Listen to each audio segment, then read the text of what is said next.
consider it all the time, especially the more and more I play with the band and the more shows that we do together.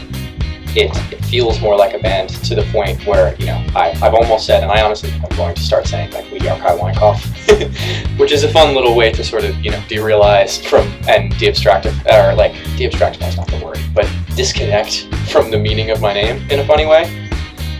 We haven't talked about it much as a band, but I do have a running notes app entry with, like, probably over 100, with everything from, like, you know, something simple like The Stoops to, like, Crystal Beth.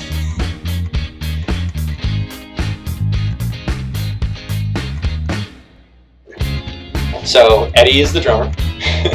I laugh because I've known him since high school, and he was a year under me in school, so I introduced him to all my friends as Eddie the drummer, and there's still some people who know him as that. And I sort of couldn't imagine doing this whole process without him at this point. Jackson is my bass player. They are sort of impossible to describe.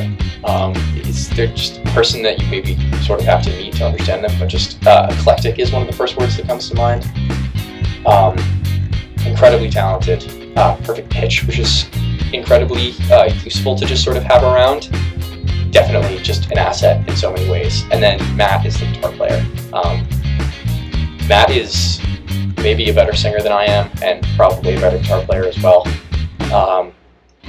Another just, I've managed to find, like, the goofiest set of human beings to form a band with. It's definitely a long list. In terms of what I go for my sound, I try and go for a mix of, I would say, the Backseat Lovers and Radiohead with Jeff Buckley vocals. So those are three major influences right there. But I was raised on the Beatles. There's a ton of singer-songwriters who are much more stripped down generally in terms of instrumentation, like Elliott Smith.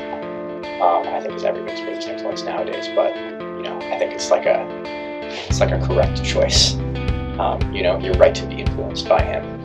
And then more present-day people like Biba Doobie, Backseat Lovers again. Bristol Maroney's really great. Osher's awesome. There's so many. Yeah, music's great. There's a lot of good people to be influenced by.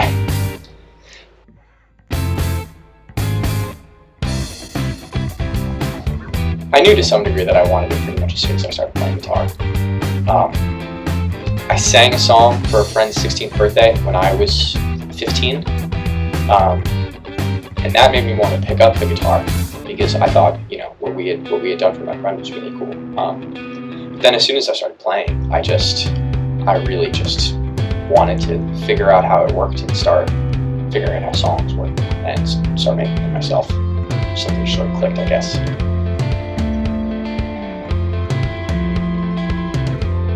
The first song I wrote that felt like a song was when I was 15 and had experienced pretty much nothing. I wrote a song called She Will Break Your Heart, having experienced no sort of heartbreak at all whatsoever. But it's just, like, looking back on the lyrics, it's the most, like, bleak and grim and, like, dejected, broken down sort of set of lyrics from, you know, a kid who was just starting puberty and had never had a girlfriend.